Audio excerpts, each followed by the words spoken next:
नाज़रीन, खैर मकदम है आपका फोर्थ व्यू में। मैं हूँ वाहिद नसीम और इस वक्त हम बड़ी खबरों के साथ आपके साथ हाजिर हैं। यहाँ बड़ी खबरों से मुराद ये है कि जो अमूमन आप खबरें सुनते हैं वो एक एंगल होता है, और आज जो मैं आपको खबरें सुनाने की या बताने की कोशिश कर रहा हूँ वो खबरें हैं जिनको अक्सर नज़रअंदाज कर दिया जाता है, मगर उनके पीछे कोई बड़े मकासद होते हैं और ज़्यादातर ये खबरें आती भी नहीं है। इसमें से कुछ ही खबरें जो है वो आप तक पहुंचती हैं, वो भी एंगल बदलने के बाद। तो मैं ये कोशिश करूंगा कि आपको वो खबरें बताऊं जिनका मकसद जो है वो अंतर्राष्ट्रीय राजनीति से लेकर राष्ट्रीय राजनीति पर सीधे असर पड़ता है। तो सबसे पहले मैं खबर आपको लेकर चलता हूं कि जो सीएए एनआरसी को लेकर संयुक्त राष्ट्र संघ की जो मानवाधिकार आयोग है उसने एक भारत से मांग की है कि सीएए एनआरसी के खिलाफ जो प्रदर्शन कर रहे थे उनकी इसके एवज में, इसकी वजह से जो गिरफ्तारियां हुई हैं उनको तुरंत रिहा किया जाए। मगर क्या ऐसा मुमकिन है? मैं समझता हूं कि भारत का जो इस वक्त नेतृत्व है वो एक ठोस प्लान पर काम कर रहा है, जिसमें मुझे नहीं लगता कि संयुक्त राष्ट्र संघ या मानवाधिकार आयोग या किसी तरह का अंतर्राष्ट्रीय दबाव उस पर कोई असर डालेगा। अलबत्ता मैं ये समझता हूं कि ये जो मौजूदा हालात है, देखिए, जो मुझे लग रहा है मैं वो जरूर कहूंगा, और इसमें कुछ हिचकने या डरने जैसी भी बात नहीं है। तो अलबत्ता मानव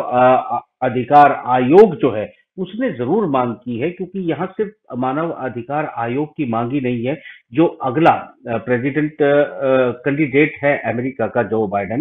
बाइडेन ने भी सीएए एनआरसी को लेकर और कश्मीर को लेकर बड़ी शिद्दत से जो है इस पर अफसोस जाहिर किया है, और एक तरह से कहा है कि चिंता जाहिर की है कि ये इस तरह का जो है हिंदुस्तान में चल रहा है। मगर नाजरीन, आप बेफिक्र रहें, मैं नहीं समझता कि सरकार पर इन बातों का कोई असर होने वाला है या इससे कोई उम्मीद बंधानी चाहिए। चलते हैं अगली खबर की ओर। इसराइल आजकल बहुत चर्चा में है कि वो वेस्ट बैंक पर कब्जा करने जा रहा है, ग्रेटर इसराइल बनाने जा रहा है। ये तमाम बातें जो हैं वो आप तक पहुंच रही हैं, बड़ी बड़ी खबरें। इसमें एक छोटा सा जो इजाफा है वो ये है कि ब्रिटेन के प्रधानमंत्री ने बाकायदा एक ऐलान किया है कि हम वेस्ट बैंक पर जो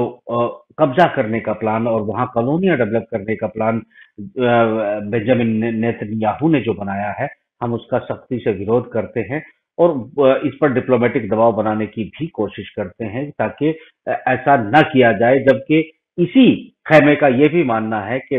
बेंजामिन नेतन्याहू ने तय कर लिया है कि वेस्ट बैंक के 30% हिस्से पर वो अवैध कॉलोनियां, जिनको हम अवैध कह रहे हैं, वो उसको अपनी आजाद कॉलोनियों के नाम से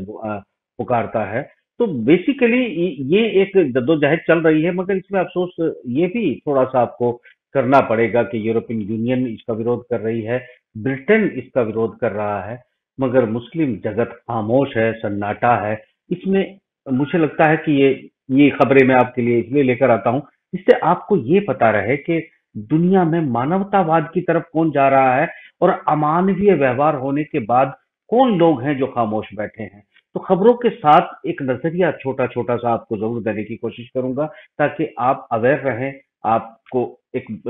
आवाज मिले, अंदाज मिले, ताकि जो आप सोचते हैं उसका एक सही नताइज भी आ सके, और मेरी भी आवाज उन मुस्लिम हुक्मरानों तक पहुंच सके जो सिर्फ मुसलमान के नाम पर हुकूमत करते हैं और बैतुल मुकद्दस की आज़ादी या टू नेशन थ्योरी में जो है फिलिस्तीनियों की आज़ादी की बात या उनके हुकूक की बात करने वाला कोई नहीं है। अलबत्ता यूरोपियन यूनियन में जो जिसको आप लोगों को जो है दूसरे धर्मों से नफरत करने की जो एक एक एक पहल की गई थी काफी सालों पहले, और वो धीरे धीरे आपको डेवलप कर दिया गया और आपको अपनी ही कम्युनिटी तक समेट दिया गया, यानी वर्ल्ड वाइड व्यवहार और मानवता के व्यवहार से मुसलमान कम से कम दूर होता चला गया। आज आपको आईना देखने की जरूरत है इस खबर के जरिए कि आज ब्रिटेन भी और यूरोपियन यूनियन भी इसका विरोध कर रहा है, तो मुस्लिम जगत खामोश है। तो चलिए बढ़ते हैं अगली खबर की ओर। और दोस्तों, ये खबर है रशिया और चाइना के संबंधों को लेकर, क्योंकि यहाँ इस वक्त इस खबर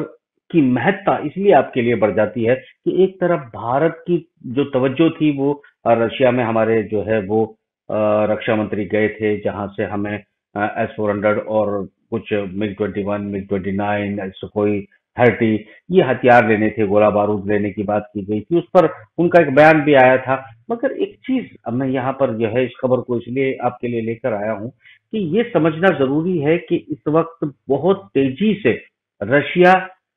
रशिया के और चाइना के बीच में रेलवे ट्रैक बिछाए जा रहे हैं। सब्जियां आयात निर्यात का जो जखीरा है, चाइना ने रूस के लिए खोल दिया है, और अब सीधी ट्रेनें जो हैं वो चीन से रूस की तरफ कूच करती हैं और उनकी जरूरतों को पूरा कर रही है। ये माना जा सकता है कि जो संबंध रशिया और चाइना के बीच में है, वो इन दिनों में और तेजी से बढ़ते हुए दिखाई दे रहे हैं। तो ये एक जो बढ़ोतरी है, ये एक जो मामला है वो तय करता है कि हमको जो इस वक्त जरूरत है वो चीन के खिलाफ रशिया के साथ की है, और रशिया और चाइना की घनिष्ठता और तेजी से आगे बढ़ी है। तो ये एक खबर थी जो आपको जानना जरूरी थी, जिससे आप अंदाजे लगा सकते हो कि आगे कौन कहाँ खड़ा होगा और हम कहाँ खड़े होंगे। तो ये ऐसी ही कुछ खबरों को जो है मैं आप तक पहुंचाने की कोशिश करता हूँ। चलिए बढ़ते हैं अगली खबर की ओर, और कश्मीर के हालात पर वो एक नजर और करते हैं कि कश्मीर में क्या चल रहा है। कश्मीर की बाकी खबरें तो आप सुनते रहते हैं, जानते रहते हैं। ये खबर भी आप तक पहुंची होगी, मगर बहरहाल इसका मकसद समझाने की कोशिश करता हूं कि खबर ये है कि कश्मीर के अंदर स्कूल कॉलेजेस जो हैं वो उनमें जगह बना ली गई है, खाली करा लिए गए हैं। इसकी वजह ये है कि अ,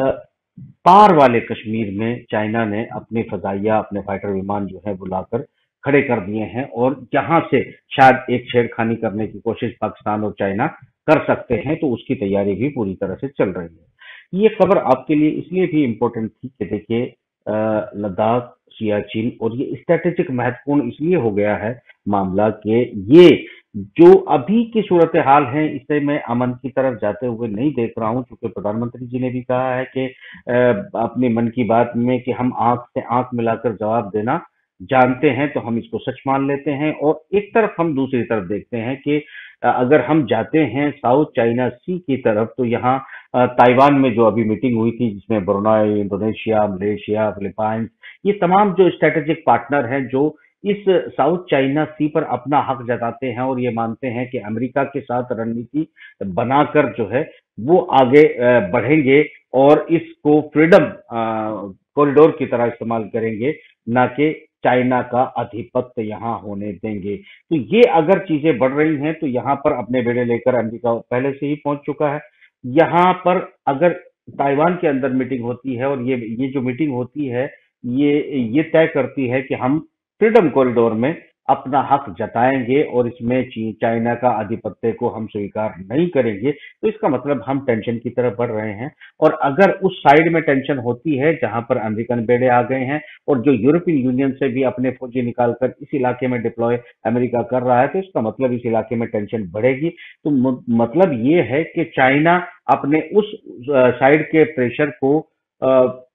इधर जो लद्दाख, कश्मीर, इन भारत, पाकिस्तान और चाइना की सीमाओं पर रिलीज करने की कोशिश करेगा, क्योंकि ये चाइना बहुत अच्छे से समझता है कि भारत के एक फौज, बड़ी फौज है, लार्जेस्ट फौज है, और हम भी